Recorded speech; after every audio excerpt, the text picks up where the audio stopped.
بسم اللہ الرحمن الرحیم۔ السلام علیکم بچوں، کیسے ہیں آپ سب؟ 5th کلاس بچوں، آپ کی جیسا آپ کو پتہ ہے کہ دہرائی چل رہی ہے آپ کی، ٹھیک ہے؟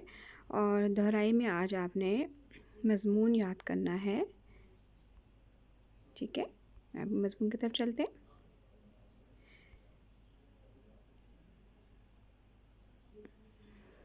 میرا پسندیدہ رہنما، چلے میں آپ کو پڑھ کے بتاتی ہوں۔ میرے پسندیدہ رہنما قائد اعظم محمد علی جناح ہیں۔ قائد اعظم 25 دسمبر 1876 کو کراچی میں پیدا ہوئے۔ آپ نے میٹرک کی تعلیم کراچی سے حاصل کی، انگلستان سے بیرسٹری کی تعلیم حاصل کی اور بمبئی واپس آ کر وکالت شروع کر دی۔ وکالت کے ساتھ آپ نے سیاست میں بھی حصہ لینا شروع کر دیا۔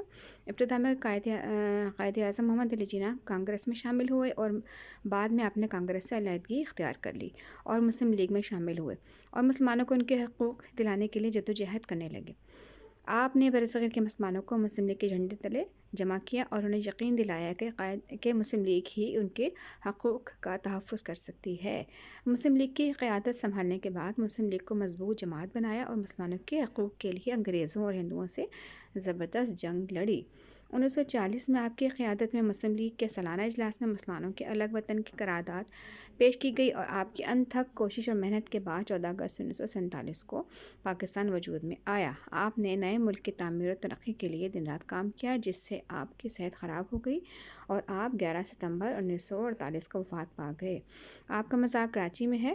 اصولوں کی پاسداری، سچائی، ایمانداری، اظہار قربانی اور فرض شناسی جیسی خصوصیات آپ کی سیرت کا حصہ ہیں، اسی لیے قوم انہیں بابائے قوم کے نام سے یاد کرتی ہے۔ قائد نے نوجوانوں کو نظم و ضبط اور حصول علم کی تلقین کی۔ قائد اعظم ہمارے عظیم رہنما ہیں۔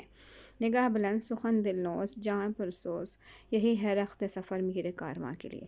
اچھا بچوں، آپ لوگوں نے یہ مجھے یاد کر کے سنانا ہے، ٹھیک ہے؟ چاہے آپ ایک 2 لائنز کر کے یاد کر کے مجھے وائس کر کے سناتے جائیں، ٹھیک ہے؟ اچھا بچوں، اور پھر اس کو یاد کر کے لکھ کے بھی دکھانا بعد میں۔ اب شام کے ٹائم کے ذہن لکھ دیجیے گا، یاد کر کے اس کو لکھیں، ٹھیک ہے؟ اچھا بچوں، اللہ حافظ، ٹیک کیئر۔